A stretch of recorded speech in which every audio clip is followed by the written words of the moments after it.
इसका उद्घाटन किया जाएगा। 22 किलोमीटर इसका काम समुद्री पुल बनाया गया है, जिसको मुंबई से नवी मुंबई का एक बड़ा समुद्री पुल बनाया गया है, जिसको नाम दिया गया है अटल सेतु। इसका काम पूरी तरह से कंप्लीट हो चुका है। प्रधानमंत्री नरेंद्र मोदी के हाथों 12 जनवरी को इसका उद्घाटन किया जाएगा। 22 किलोमीटर लंबे इस सेतु की खासियत यह है कि ये देश का सबसे पहला सबसे लंबा समुद्री पुल है, जो कि 16.5 किलोमीटर जो है वो ठीक बीच में समुद्र के रास्ता है, और बाकी 5.5 किलोमीटर जो है वो सड़क से जुड़ता हुआ है। इस सेतु की खासियत यह है कि इसको तमाम मॉडर्न इंफ्रास्ट्रक्चर टेक्नोलॉजीज का इस्तेमाल करके बनाया गया है, और 20,000 करोड़ की लागत में इसका निर्माण हुआ है।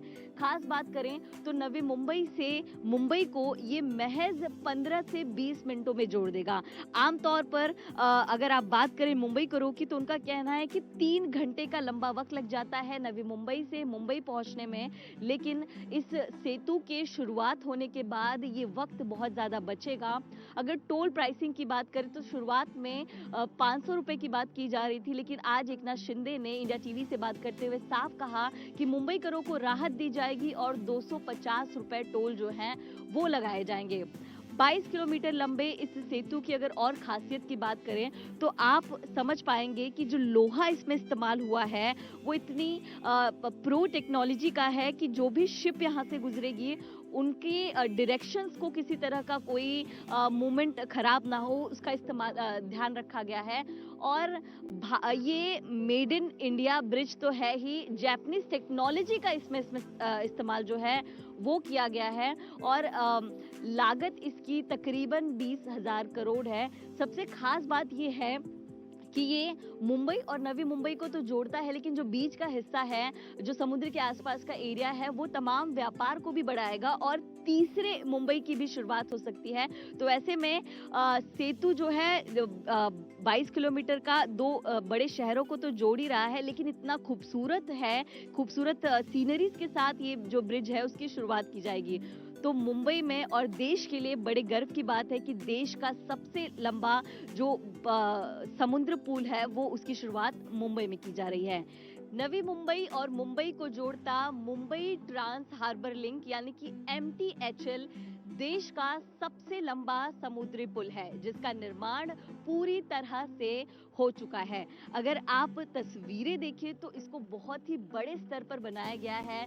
तकरीबन 20,000 करोड़ रुपए की लागत जो है वो इसमें इस्तेमाल की गई है, और ऐसे में इसकी सबसे खास बात यह है कि नवी मुंबई और मुंबई जिसके लिए 3 घंटे का लंबा वक्त लगता था वो इसको जोड़ता है, और ऐसे में इसका जो अब ड्यूरेशन है वो 15 से 20 मिनट का हो गया है। प्रधानमंत्री मोदी के हाथों जो है 12 जनवरी को इसका उद्घाटन किया जाएगा, और इस ब्रिज की सबसे बड़ी खासियत अगर हम आपको बताएं तो इसमें ऑर्थोट्रोपिक स्टील डेक यानी कि OSD का इस्तेमाल किया गया है। ये उस तरह का लोहा है जो आसपास की शिप्स को स्मूथ वे में आगे बढ़ने देता है, अपनी तरफ अट्रैक्ट नहीं करता, क्योंकि शिप में ज्यादा से ज्यादा मैग्नेट्स का इस्तेमाल होता है। और अगर बात करें इस खास पूरे MTHL प्रोजेक्ट की, तो 22 किलोमीटर लंबे इस प्रोजेक्ट में तमाम तरह की नई तकनीकी का भी इस्तेमाल किया गया है, और लगातार हर तरह से जो है राज्य के मुख्यमंत्री हो या उप मुख्यमंत्री उनकी तरफ से दौरा किया जा रहा है। इसके 2 छोर हैं, नवी मुंबई का छोर और एक दूसरा मुंबई का। इस वक्त जहां मैं हूं ये नवी मुंबई का वो छोर है जहां पर जो टोल है वो बनाया गया है, और टोल की जो कीमत है वो शुरुआत में 250 रुपए तक की बताई जा रही है। पूरी तरह से यहाँ पर जो माउंटेन्स का एरिया था उसको कट करके इस बड़े विशाल पुल को बनाया गया है।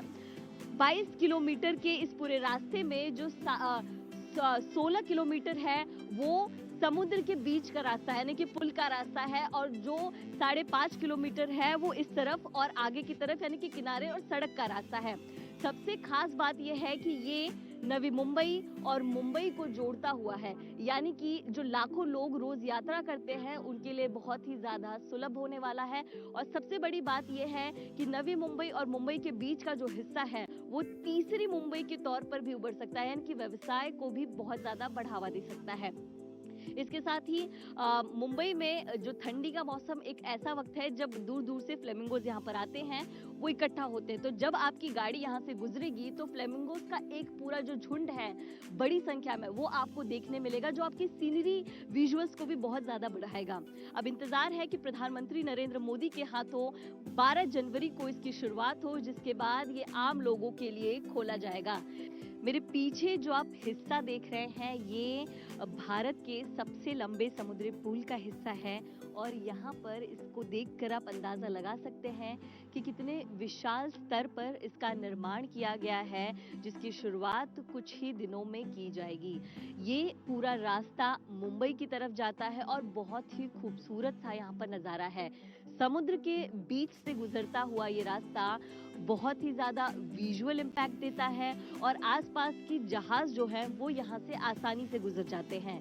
इस पूरे ब्रिज को बनाने में इस तरह के लोहे का इस्तेमाल किया गया है ताकि जब कोई शिप यहाँ से गुजरे तो वो मैग्नेट के जरिए डायरेक्शन ना भूल जाए, बल्कि एक क्लियर डायरेक्शन में ही आगे बढ़े और उनको रास्ता मिले। अगर आप इसका स्ट्रक्चर देखिए तो आसपास दोनों हिस्सों में समुद्र ही समुद्र है और नवी मुंबई, मुंबई दोनों को ये जोड़ता है। साथ ही फ्लेमिंगोज के लिए काफी जाना जाता है ये इलाका और उनके लिए भी खास तौर पर जो जगह है वो क्लियर रखी गई है कि किसी तरह का नॉइस पोल्यूशन और मड पोल्यूशन ना हो, ताकि फ्लेमिंगोज जो है वो यहाँ पर एक व्यू पॉइंट यानी कि एक चेरी ऑन द केक का जो एक विजुअल है वो यहाँ पर दे। और 22 किलोमीटर लंबे इस अटल सेतु की खास बात यह है कि तमाम एडवांस टेक्नोलॉजीज के साथ जापानीज कंपनीज के साथ मिलकर इसका निर्माण किया गया है।